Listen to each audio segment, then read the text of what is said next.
Scooter servicing गर्दा Mobil मात्र फेरेर air फिल्टरमा हावा मात्र हानेर हुँदैन है। हजुरहरूको सर्भिसिङमा गर्ने भनेको नङदेखि कपालसम्म सानोदेखि सानो कुराहरूलाई हामीले क्लिन गर्नुपर्ने हुन्छ। सानोदेखि सानो कुरालाई हामीले विचार गर्नुपर्ने हुन्छ। सो तपाईँहरूले यहाँ देख्न सक्नुहुनेछ, यो किक च्याम्बर खोलेर हामीले किक च्याम्बरदेखि लिएर पिकअप गेडी रोलर बुस्टदेखि लिएर क्लच सु फ्यान बेल्ट एच एन्ड एभ्रिथिङलाई हामीले सबै चेक जाँच गर्नुपर्ने हुन्छ, सरसफाइ गर्नुपर्ने हुन्छ।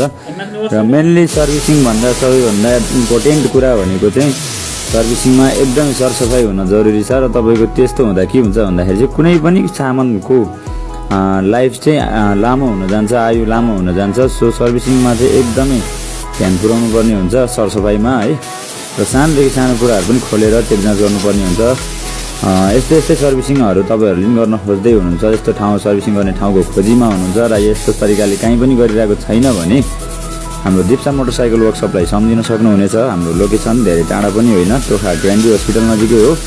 सो तपाईँहरूले पनि यसरी नै सर्भिसिङ गराउने ठाउँको खोजीमा हुनुहुन्छ, एकदम भरपर्दो र विश्वासिलो तरिकाले र राम्रो तरिकाले सर्भिसिङ गराउने ठाउँको खोजीमा हुनुहुन्छ भने हामीलाई एकपल्ट सम्झिन सक्नुहुनेछ। भिडियो हेरेर आउने ग्राहकलाई स्पेसल डिस्काउन्टको पनि व्यवस्था गरिएको छ है त। सो ढिला